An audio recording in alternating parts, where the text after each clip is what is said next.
Our hymn of the week for March the 27th, 2021 is Ride On in Majesty. Some hymns are written very specifically for events in Jesus' life or stories in the Bible, Christmas, Easter, and our hymn this week is one of the hymns that focuses on Palm Sunday, when Jesus rode on a donkey into Jerusalem, the capital city of Israel and the centre of Jewish religious life, because that's where the temple was. On that day, crowds followed him, shouting Hosanna, ecstatic, hoping for great things, and all the while his enemies were more determined than ever to kill him. The words of the hymn allow us to look in on these events, but the writer also comments on them, pointing out to us the fact that this seemingly triumphant event would lead to a sacrifice, which would then lead to a final victory in the resurrection 1 week on. There's imagination at work too, imagining the angels looking down on his great sorrow and mystery. In all these ways, the writer draws us into the story, taking us there and causing us to sense the sorrow of it, but be sure of the final triumph. A commentator on church music said the hymn had a peculiar combination of tragedy and victory, which draws the singer into the very centre of the drama. I think that's why we like it. And, the writer says, it's this which gives the hymn its power and its challenge. And another commentator said it was the most popular Palm Sunday hymn in the English language at one time, and certainly I think today is still widely sung on Palm Sunday. So who was the writer? It was written by Henry Hart Milman, the son of a baronet, Francis Milman, who had been given his title because he was the court physician to George III. You might remember the film The Madness of King George. Henry Milman, the son, was educated at Eton and Oxford, where he was a brilliant student. He took a first-class degree and, as we would say, a wheen of prizes for writing in English and Latin. Later, Milman would be the first to translate Indian Sanskrit traditional stories into English, and he edited many books of Latin poetry. He also wrote a history of the Jews, the history of Latin Christianity, and the history of St. Paul's Cathedral. Unfortunately, he didn't finish that final history before his death. And, as well as all that, he wrote a number of plays and many public lectures. Unlike many of the hymn writers we've seen so far, Milman only wrote about 13 hymns, but then I suppose he was otherwise occupied. In 1818, he became the Church of England parish priest of St. Mary's in Reading. 3 years later, he added on the job of part-time professor of poetry at Oxford University. His history of the Jews that we mentioned showed sympathy towards them. It also downplayed the miracles of the Bible and introduced the idea that the Bible could be studied as any other book, and much was to be gained by looking at it as a work of literature and history, as well as sacred writing.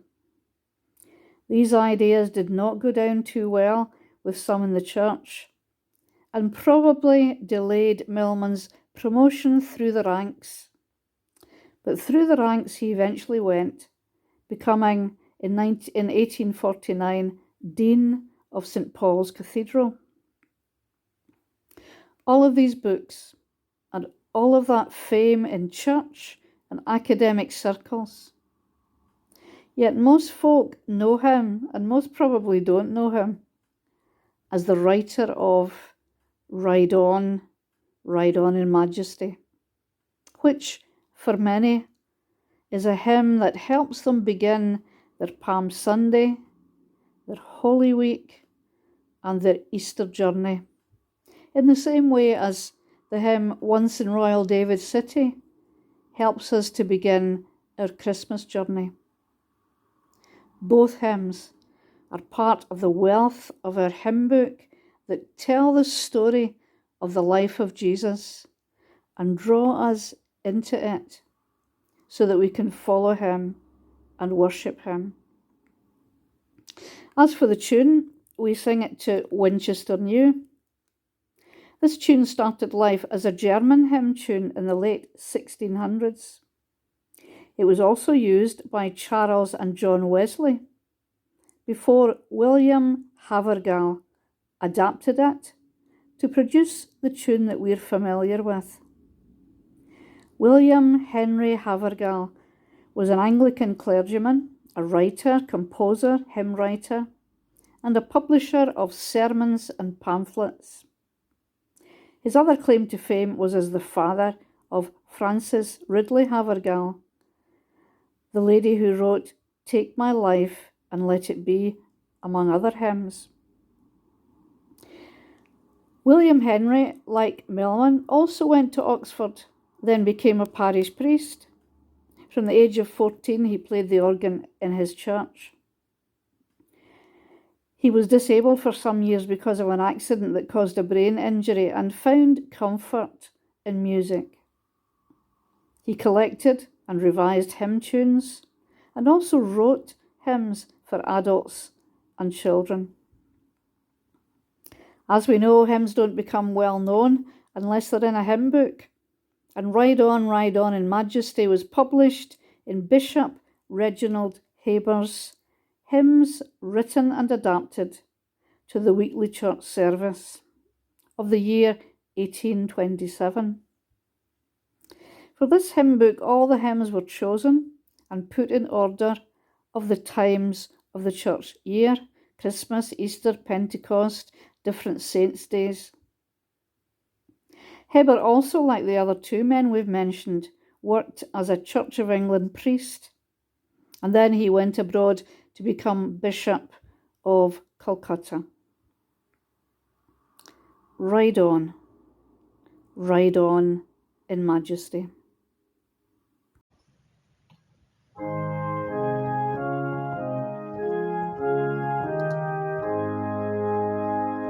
Ride on in majesty, hark all the tribes, Hosanna cry. O Saviour, make pursue thy road with palms unscattered, remonstrant. Ride on in majesty, in lowly pomp, ride on to die. O Christ, thy trials now begin, o'er captive death and conquered sin. Ride on in majesty, the winged squadrons of the sky. Look down with sad and wondering eyes to see the approaching sacrifice. Ride on in majesty, thy last, thy fiercest strife is nigh. The